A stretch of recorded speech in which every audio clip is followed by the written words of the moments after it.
السلام علیکم دوستو، آج کی ویڈیو میں ہم آپ کو ماں کی دعا سے ہونے والا ایک سچا معجزہ سنائیں گے۔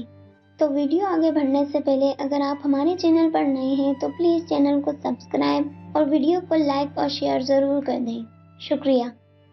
جمیل خان بچپن بلکہ یوں سمجھ لیں پیدائشی دماغی طور پر کمزور تھا۔ شروع میں گھر والے اس کی کیفیت سمجھ نہیں پائے، مگر جب وہ 2 سال کا ہو گیا اور اس نے غوغاں کے علاوہ کچھ الفاظ ادا نہ کیے تو گھر والوں کو اس کی فکر ہوئی۔ ڈاکٹروں کو دکھایا، سب نے کہا بچہ دماغی اعتبار سے نارمل نہیں ہے اور اس کا کوئی علاج بھی میڈیکل سائنس میں نہیں ہے۔ جو اس کی عمر بڑھتی جائے گی یہ دیوانگی کی طرف بڑھتا جائے گا۔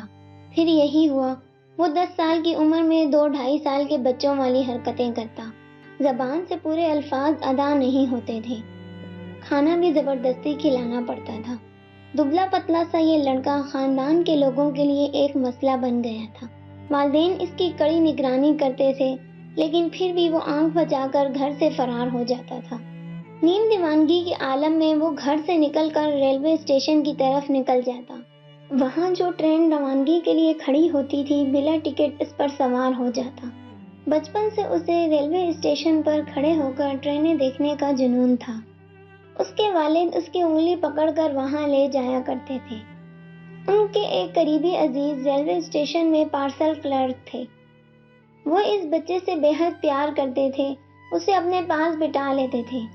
اس وجہ سے ریلوے کا عملہ جمیل خان کو خوب پہچاننے لگا تھا۔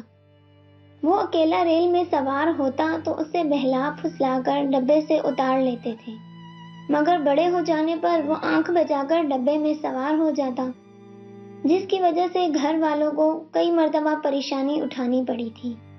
ایک مرتبہ وہ پشاور پہنچ گیا تھا۔ وہاں ایک شناسا ٹکٹ چیکر نے اسے پہچان لیا۔ وہ اسے ساتھ لے کر آ گئے۔ اس کے مشورے پر گھر والوں نے جمیل خان کی کلائی پر مشین سے اس کا نام اور گھر کا پتہ وغیرہ گدوا دیا تھا، جس کی وجہ سے لوگ اسے بآسانی گھر تک پہنچا دیتے تھے، یا فون پر رابطہ کر کے یہ اطلاع دے دیا کرتے تھے کہ یہ فلاں جگہ موجود ہے، اسے آ کر لے جائیں۔ جو وہ بڑا ہوتا گیا، اس کے سفر کا شوق بھی بڑھتا گیا۔ اکثر بلا ٹکٹ ریل میں سوار ہو کر سارے ملک کی سیر کر کے لوٹتا تھا۔ ریلوے والے اس سے مانوس ہو چکے تھے۔ جو نہیں جانتے تھے وہ اس کی حرکات و سکنات سے اس کے نارمل ہونے کا اندازہ لگا کر چھوڑ دیتے تھے۔ گھر والے بھی کہاں تک اس کے پیچھے پیچھے بھاگتے رہتے، وہ بھی لاپرواہی برتنے لگے۔ ایک بار وہ ریل میں سوار ہوا تو کئی دن تک اس کی کوئی خیر خبر نہیں ملی۔ ماں کو تھوڑی تشویش ہوئی کہ وہ کسی مصیبت میں نہ پھنس گیا ہو۔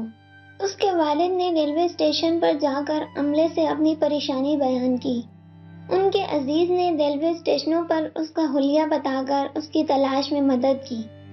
چند روز گزرنے کے بعد ایک علاقے کے اسٹیشن ماسٹر نے انہیں فون پر اطلاع بھجوائی کہ جمیل خان وہاں کے ریلوے اسٹیشن پر نیم مردہ حالت میں پڑا ملا تھا۔ اسے وہاں مقامی اسپتال میں داخل کروا دیا گیا تھا۔ اس کے لواحقین فوراً اس لڑکے کو آ کر لے جائیں، وہ جان کنی کی کیفیت میں ہے۔ یہ خبر بجلی بن کر اس کے گھر والوں پر گری۔ اپنی غفلت پر ماتم کرتے ہوئے وہ فوراً مطلوبہ اسٹیشن کے لیے روانہ ہو گئے۔ اس کے والد اور بھائی جب وہاں پہنچے تو یہ تفصیل بتائی گئی کہ جمیل خان کئی روز پہلے اس اسٹیشن پر اترا تھا۔ وہ وہاں گھومتا رہا تھا۔ اس کا حلیہ معلوم ہونے پر عملے کے کچھ لوگوں نے اس کے بارے میں بتایا، مگر وہ پھر کسی کو دکھائی نہ دیا، اور کل اچانک وہ ٹرین کی چھت پر کھڑا نظر آیا۔ وہاں اس کو کسی ننگے تار کے چھو جانے سے بجلی کا شدید جھٹکا لگا اور وہ چھت سے نیچے آن گرا اور بے ہوش ہو گیا، اور تب سے وہ اسپتال میں نیم مردہ حالت میں پڑا ہے۔ اس کے گھر والے اسپتال پہنچے، اس کی حالت مردوں سے بدتر تھی۔ اس کا پورا جسم جھلس چکا تھا، صرف چہرہ بچا تھا۔ اسے اسٹریچر پر لٹایا ہوا تھا، صرف سانس کی آمد سے اس کے جینے کا پتہ چلتا تھا۔ ڈاکٹر مایوسی ظاہر کر رہے تھے۔ ان کے نزدیک وہ اپنی آخری سانسیں گن رہا تھا۔ اس کے والد نے بیٹوں سے کہا کہ اسے آخری وقت میں سفر کے جھٹکے دینا مناسب نہ ہوگا۔ ہم یہیں ٹھہر جاتے ہیں، اور گھر پر فون کر کے یہ اطلاع کر دو کہ ہم اس کی میت لا رہے ہیں۔ وہ قبر تیار کر دیں اور کفن کا انتظام کر لیں۔ زیادہ دیر اس کی میت نہیں رکھ سکیں گے۔ گھر میں اس خبر سے صفِ ماتم بچھ گئی تھی۔ جمیل کے والد نے اسپتال والوں سے کہہ کر میت گاڑی کا بندوبست بھی کر لیا اور اس کی آخری سانسیں گننے لگے۔ جمیل خان کی ماں کو بیٹے کی موت کا یقین نہیں آتا تھا۔ انہوں نے اپنے شوہر سے فون پر رابطہ کیا اور ان سے جمیل کی حالت پوچھی کہ اس کے ساتھ کیا ہوا تھا۔ والد صاحب نے اس کے ٹرین کی چھت پر چڑھنے اور بجلی کا جھٹکا لگنے کے بارے میں بتا کر کہا کہ ابھی اس کی سانسیں چل رہی ہیں۔ ڈاکٹر کہتے ہیں کہ یہ جان کنی کی حالت ہے، اس لیے انہیں واپسی میں دیر ہو رہی ہے کہ ایسی حالت میں اسے سفر کے جھٹکے دینے سے اور تکلیف ہوگی۔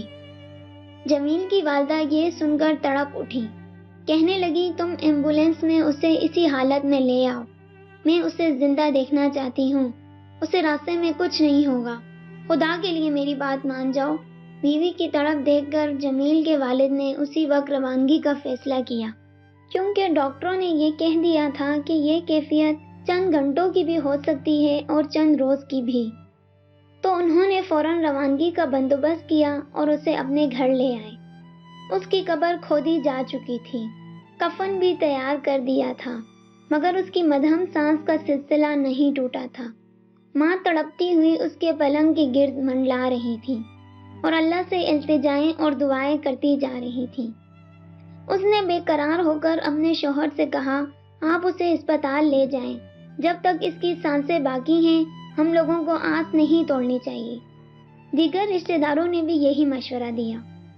وہ لوگ ہمت کر کے اسے دوبارہ ایمبولینس میں ڈال کر اسپتال ایمرجنسی میں لے گئے۔ وہاں بھی ڈاکٹروں نے اسے دیکھنے کے بعد یہی کہا کہ یہ تقریباً 80% جل چکا ہے، اسے اسپتال میں رکھنے کا کوئی فائدہ نہیں، مگر پھر بھی ماں کی تڑپ دیکھ کر آپ لوگوں کی تسلی کے لیے ہم اسے ایڈمٹ کر لیتے ہیں۔ صرف سانس چلتے رہنے کی بنیاد پر اسپتال میں داخل کر کے اس کا علاج شروع کر دیا گیا۔ اس کی ماں اللہ سے اپنے بیٹے کی زندگی کی التماس کر رہی تھی۔ 36 گھنٹے بعد اسے اچانک ہوش آ گیا۔ یہ ایک ایسا معجزہ تھا جو ڈاکٹروں کے کہنے کے مطابق شاذ و نادر ہی دیکھنے کو ملتا ہے اور میڈیکل سائنس اس کی کوئی توجہ نہیں کر سکتی۔ اس کے آبلے آپ ہی آپ خشک ہونے لگے تھے۔ ڈاکٹروں نے مریض کی قوت مزاحمت مضبوط دیکھ کر پوری تندہی سے اس کا علاج شروع کر دیا۔ دوائیں تو محض بہانہ تھی، قدرت اس پر مہربان تھی۔ وہ موت کے منہ سے دھیرے دھیرے نکل کر روح بصحت ہوتا گیا۔ 6 مہینے اسپتال میں رہا۔ اس کی دیکھ بھال اور علاج پر ڈاکٹروں اور گھر والوں نے خصوصی توجہ دی تھی۔ 6 مہینے بعد اسے بڑی محبتوں کے ساتھ اسپتال کے عملے نے ڈسچارج کر دیا۔ یہ بیماری جو جان لیوا تھی اسے راس آ گئی تھی۔ اس کی صحت پہلے سے کہیں اچھی ہو گئی تھی۔ اس کی خوراک حیرت انگیز انداز میں دگنی اور پھر تگنی ہوتی گئی۔